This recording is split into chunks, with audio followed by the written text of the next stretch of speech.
Hello, fellow Zionists. I am Lizerbram, President of Jewish National Fund USA. Thank you for joining us today on day 356 of this war for a special briefing on Northern Israel.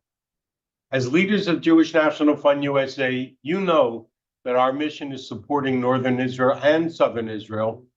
And in the wake of the October 7th attacks, the worst atrocity inflicted upon the Jewish people since the Holocaust, JNF-USA stood ready to act immediately. And while the world joined us in our focus on Israel's South, Jewish National Fund USA has stood alone in our continued focus on Israel's North. Since October 7th, Hezbollah began a relentless campaign, firing thousands of missiles and drones attacking northern Israel, forcing nearly 120,000 residents to flee their homes. These families from cities like Kiryat Shimona, Haifa, Akko, and more have been scattered into areas from Eilat to Tiberias. Some were evacuated, others left on their own, and tragically, some remain trapped in danger. The missiles tear through homes and threaten lives. Kiryat Shimona and cities across the Galilee have been shelled continuously. Imagine the scene. Displaced children running to shelters and hotels they now call home for nearly a year. Earlier this week, Kiryat Shimona faced over 50 missile launches, with impacts dangerously close to vital infrastructures like the emergency and medical center JNF-USA is building. Even during this war, we persist in building this critical facility as it will be essential for people to return home, to feel a sense of safety. The damage is extensive. Roads are unsafe, buildings have been obliterated, and fires rage across the Galilee, destroying farms, orchards, and homes. Because our fire trucks become targets of terrorists, our brave firefighters cannot respond as swiftly as necessary. We need 50 small ATVs right now to fight these fires. Every moment we delay puts more lives and livelihoods in jeopardy. Once vibrant communities have become ghost towns, and the scale of the human tragedy remains underreported. All of this is an ongoing human tragedy of enormous proportions. And sadly, the world is silent. No one is even raising their voices for these people, our people. But Jewish National Fund USA is their voice. From the very first day of this war and every day since, we stood by the people of Northern Israel, providing life-saving assistance and letting them know they are not alone, and that we will always be there with them. We are taking action. As we confront this reality, we know our strength lies in our collective resolve, in your support, and in our shared commitment to Israel's future. You may have heard Benjamin Netanyahu talk about the north of Israel today at the UN speech. JNF-USA has been talking about and assisting the North since October 8th. Now it's my honor to introduce Jewish National Fund USA National Board member, Deb Zaluda, who will share her firsthand insights on this unfolding crisis and our path forward. Deb? Thank you, Saul. Let's make no mistake about it. We're at war. We all know what happened on October 7th, and we all, well, at least the people in this screen, this Zoom, know what happened on October 8th when Hezbollah decided to join the party. It's really easy to lose sight of the big picture, the mission and vision of JNF to ensure a future Israel for all of its residents. But I want to give you a little bit of background. Israel's north has been, wait, let me share my screen. 1 second. Sorry, I have some slides. Sorry. Okay, there we go. Okay. 1 second. Okay, can you guys see my screen? Yeah, okay, great. So we all know Israel's north It's beautiful. It's incredible. And it's long been known for its vast potential, but underdeveloped and underinhabited. And we all know that a big portion of the mission and vision of JNF is to grow the South and to grow the North. Our North strategy is to strengthen the region and to grow it by 300,000 new, strong residents. Well, probably today we'll say it's closer to 400,000 because of all the people who have been forced to leave their homes. But it's definitely integral to the long-term security and vitality of the region. Deb, can you put it into slideshow mode? Yeah, sorry, let me see here. Slideshow, there we go. Okay. And then click from beginning on the left. I'm trying here, 1 second. Sorry. Slideshow and then from beginning. Yeah, no, I'm trying to do that here. 1 second. It's like not letting me, there we go, slideshow and from beginning. There we go. Sorry about that. Okay, there we go. Good. Okay, so JNF, we were there yesterday. It's not new. We didn't just suddenly appear in the North. We worked in the North to boost tourism through the Western Galilee Tourist Information Center. We've supported small businesses through Western Galilee Now.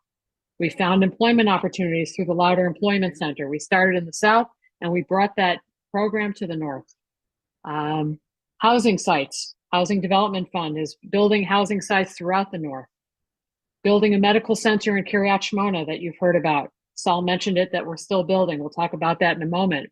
Medical Emergency Center that we're doing in Kiryat Shmona. The Galilee Culinary Institute to bring a world-class culinary institute to the North.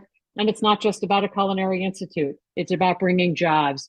It's understanding and utilizing the resources available to us all in the amazing North. And it's about bringing high-tech, agri-tech, and food tech through Margalit Startup City. So this is what we were doing before October 7th. And you might wonder, why are we talking about this? Well, we're talking about it because it's important for you to know the context in which we're operating. But we're there today. And before this call, I reached out to Michal Shiloach Galnor and to Nissan Ze'evi. Many of you know both of them, and they both live in the North. And you're going to hear in a moment from someone else who's from the North. But I reached out to them, and it was important for me to find out what to them is the most important thing that JNF is doing today. We all know what we did before. What's the most important thing? And each of them gave me different ideas, and I'll talk about what those things are. But what came out of both of them, what they both stressed, is that what JNF is doing, and the most important thing that we're doing, is we're providing hope. That's key. So Nissan said two things: big picture, strategic vision, the fact that we are still building our medical center in Kiryat Shmona with rockets falling down, with all of the challenges of getting employees to work because of the war, for people to see that we are still there building a medical center, which is badly needed, is incredible. It provides that hope.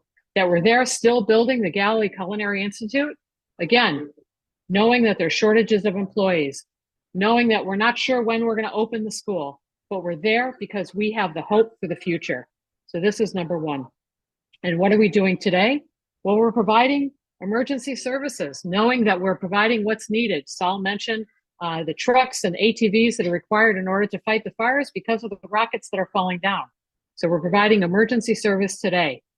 Basic needs, psychology therapy, providing respite activities for adults and children through our affiliates Macomb and through Green Horizons. Providing these activities is key. Supporting small businesses by providing support packages for soldiers and evacuated families. Now, what is this doing? Number one, it's helping the soldiers and the families. Number two, it's keeping 25, 30 businesses that, but for our support, they would be out of business today.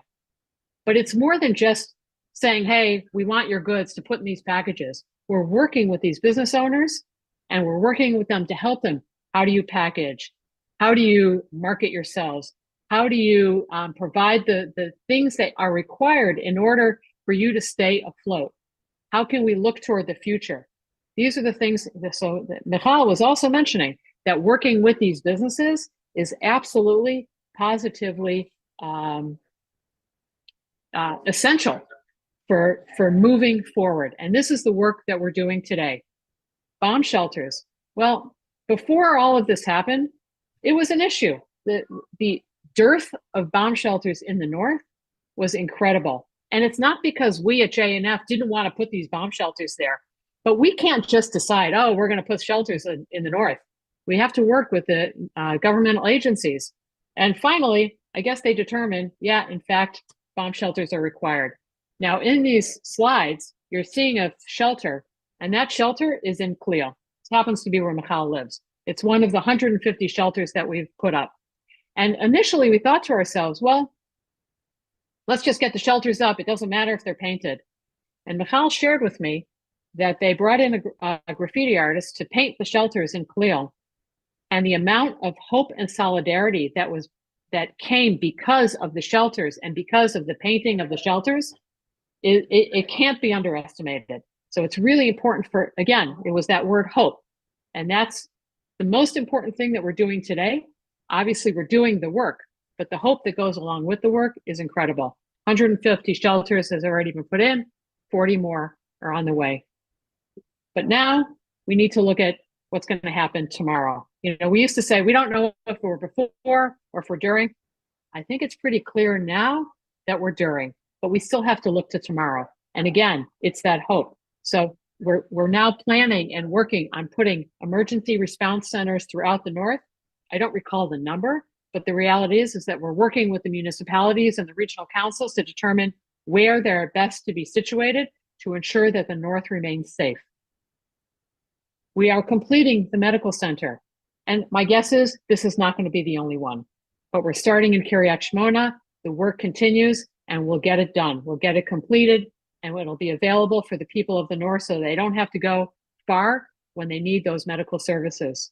We will get GCI opened. We're planning. We already have students registered.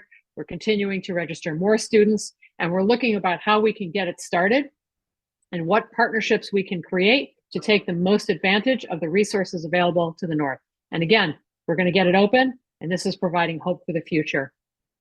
The Food Tech Innovation Center, there was just an opening just a week and a half ago where I was, and talking about food tech and climate tech and high tech being brought to the north. Now, they can't be in Kiryat Shmona. This was taking place in Machanayim, which at that time, if it were today, we probably couldn't have done this whole event. But it wasn't today. It was a week and a half ago when we were there, and we understanding the resilience taking place in order to move forward and to encourage these startups to stay in the north and to continue on in the north. We know with 100,000 people evacuated from their homes that have been gone from their homes for nearly a year, the amount of work that's going to be required is tremendous. And our volunteer missions will be there in order to help clean up and to get those communities ready for people to come back. And building of more housing sites and continuing our job placements. We're working with people today in their new locations, and we're continuing to work with them so that we can place them in their jobs moving forward. So obviously, we were there yesterday, we're there today, and we will be there tomorrow. And now I'd like to introduce, let me stop sharing my screen. I would like to introduce Eti Madar Yitzhak. Eti is the founder of a strategic consulting firm and a seasoned community leader in the Galilee. She has played a critical role in socioeconomic development projects in northern Israel and will shed light on the resilience of the region's population, especially in rural communities devastated by the conflict. Through our Reality to Reimagine campaign and caravan, we're bringing displaced residents from the north to cities across the US. Some of you may have had the opportunity to meet people already. We're continuing with this work to raise awareness, to give interviews, and to open people's eyes to the devastation. You know, you hear certain things on the news. Unfortunately, the news is a bit skewed, and we hear about how Israel is bombing Lebanon. But the reality is that our people have been displaced for nearly a year, and people are coming to share those personal stories to help build the support that's required and that the people so desperately need So watch for details of people coming to your regions, and hopefully it'll be soon. And Etty, thank you for joining us today. Take it away. Hi, everyone. Thanks for inviting me to joining this meeting. I'm very excited to be here with you and to take part of this JNF delegation with Efrat Shechter Eldan and my sister Linoy Madar. I wish the reason were different. Can you share my presentation?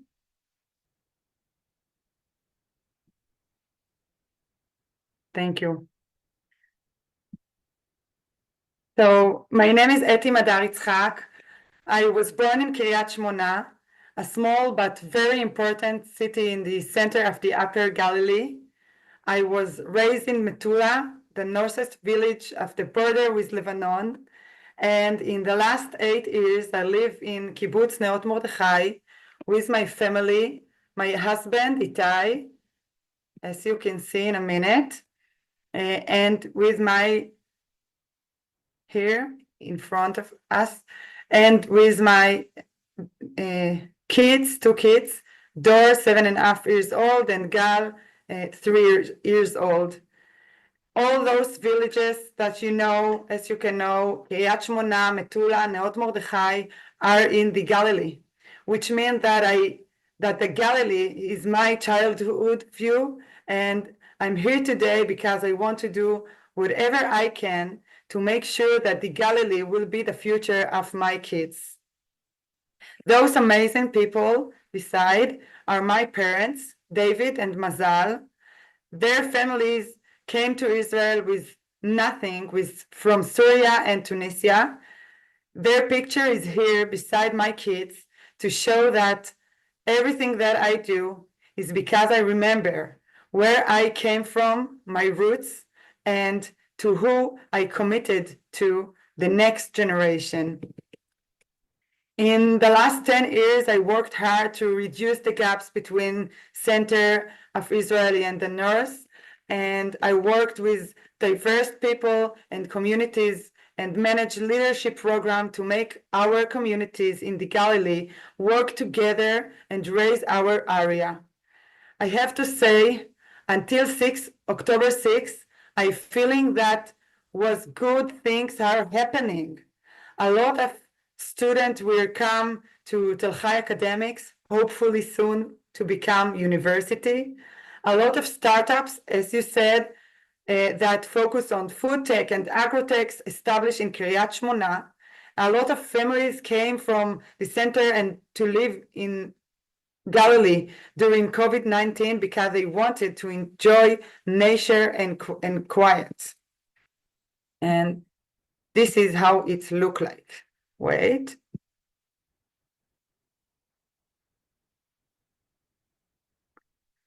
This is the Galilee then until October 6th.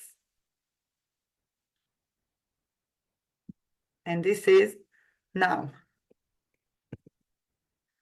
On October 7th, everything was gone and the area changed into a war zone. Animals, forest, and agricultural land got burned. Actually, people got killed and murdered on the road on their way home. 49 people murdered from Hezbollah attack that last year. 12 of them are children from Majdal Shams, a Druze community from the Golan Heights. 12 children that just wanted to play football game and didn't come back home to their family. Here you can see.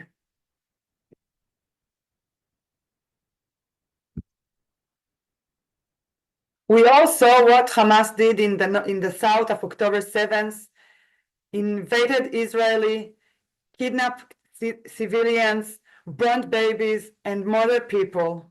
But we feel that there is a silent war in the north of Israel almost a whole year that no one is talking about until this week, and that our voice should be heard.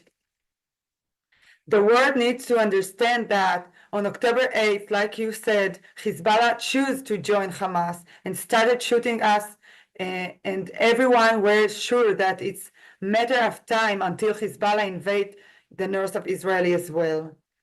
On October 8th, the head of our regional council asked people who can't to evacuated from their homes. And so I did. I evacuated with my family to Kibbutz Geva. And a few days later, our government evacuated all the communities from 0 until 5 kilometers from border. I want you to show it, to see it on the map. I want to show it. Here.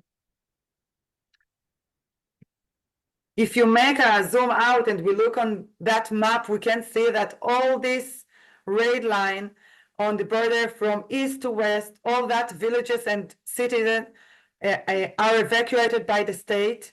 And the meaning is that now we have a buffer zone inside of Israeli border, and all the communities here is in a small green point, like Neot Mordechai, my community, evacuated by themselves, which have no financial support or forces to remain living in a war zone without their jobs, without education system, without health services, and so on. And I'm aware now of the news here in Atlanta.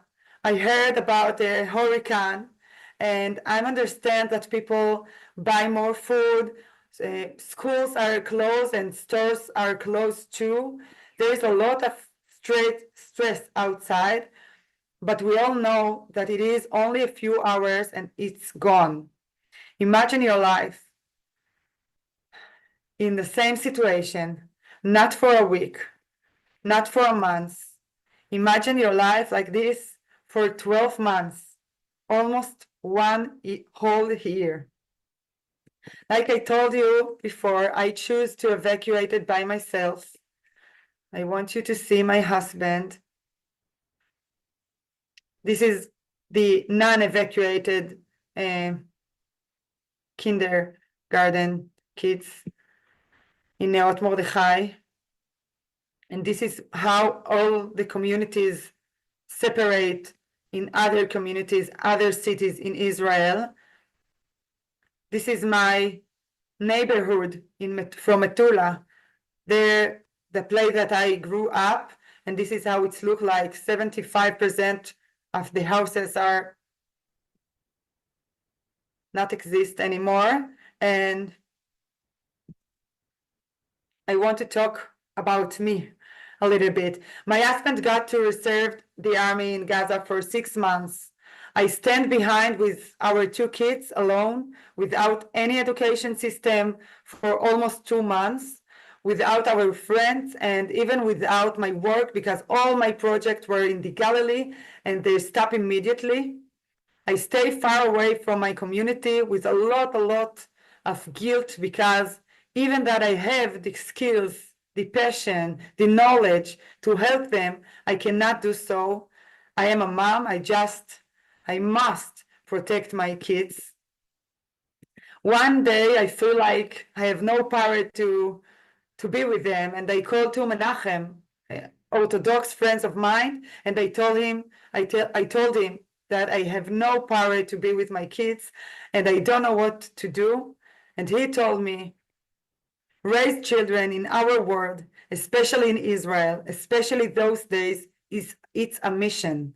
And I told him, I know that, my brain know that, but my heart and my body doesn't. A few days after, I took my kids to the library and to spend some time together. When we arrived, my youngest son said suddenly, Mom, look, sorry about that. I pee on the floor without your help. That was his way to take control of his life those days. And I told my older son to hold on.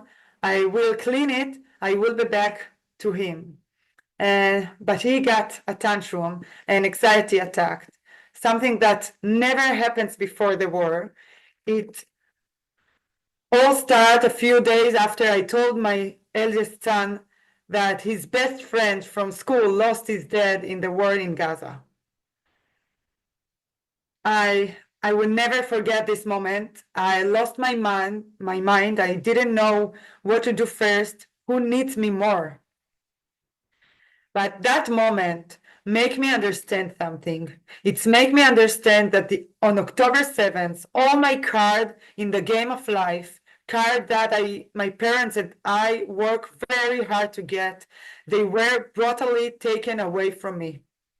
But I'm understood that only me can get them back. And so I did. Week by week, I brought them back and built myself and my family back and even better. Before I came here, I used to say that there is no safety in Israel without North, without a strong community in the North. But now, when I'm here in Atlanta, I understand that there is no safety in the world without the North of Israel. Because can you imagine the Middle East without Israel? Can you imagine world that Middle East? It's obviously mean that the game is over.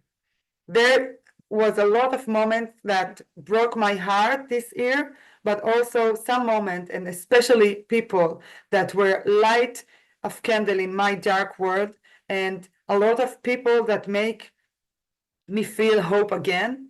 Here in the presentation, you can see my Door's first day at his new school. And the second picture, this picture was taken on October 19 from my brother-in-law wedding.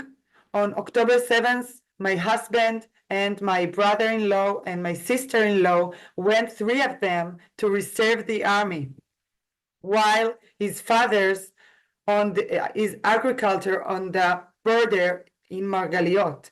And here you can see them taking a few hours past to get married and celebrate under attack in the north of Israel. Tomorrow, our visit here in Atlanta will come to its end, and we will go back to Israel, and each of one of us will go back to our children and to our community. And I know I will be need sometimes to really understand the impact of this delegation, of this visit on me.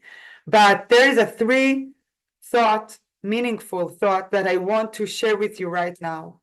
First, we have met a lot of people from Atlanta, especially women, I have to say, and we felt that love. We felt how they care and engage with us, and we felt how they want and need that connection without. We felt how our personal story make an impact because suddenly the story had a face. And I don't know how, but it's obvious for me that we need to find or establish some platform to make this connection ongoing. The second is we have been in 3 schools. At the beginning, we didn't understand why it's so important and how we can talk about the situation with children, with them. But now we understood that those children, we will be the next leaders of the Jewish community. And we must have their Jewish identity and make them feel proud of it. Third, I came here to share with you my story. I understood that my story had a missing piece. Our visit here with the people helped me to find, and now it's not only my story, but it's our story, Israel's story. It's in nature, coal and diamonds are made from the same chemical substance. The difference between them is the amount of the connection between the material. The state of Israel was established not only because the pioneers that made Aliyah after the Shoah, not only because the agriculture, not because of the people in the north and south, not only because we are a startup nation or the most brilliant most brilliant and strong army in the world. Israel stands strong because the connection between the Jewish people all around the world. And for that, I want to thank you. Thank you, Jewish National Fund, for seeing the potential of the nurse, investing so generously in our development and committing, helping us building back better. Thank you so much, Beth, Nicole, and all entire JNF staff for hosting us. And thank you all for listening me. Shana Tova. I wish all the people in the north are, of course, the hostages will be home soon again and safety. Thank you.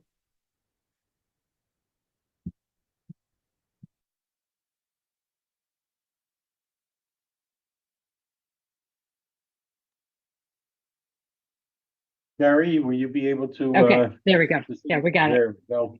All right. Etty, thank you so much. I'm blown away by your strength. You said I didn't have the power, and the reality is it is so clear to me that you have so much more power than you are giving yourself credit for. So thank you for coming.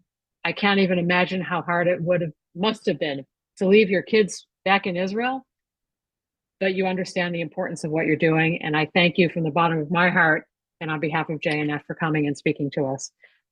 So thank you. And I wish you Nisiya Tova back home. And hopefully we'll see you in Israel soon. And now I'm going to turn over to Gary Kushner, National Board Member, VP of Communities and Regions, to wrap us up for today. Thanks, Deb.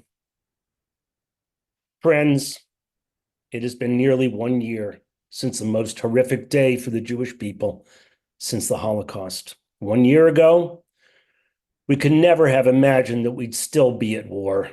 1 year ago, we could never have imagined that tens of thousands of Israelis would continue to be evacuated and displaced from their homes, with entire families living in cramped hotel rooms, removed from their most basic life routines and comforts.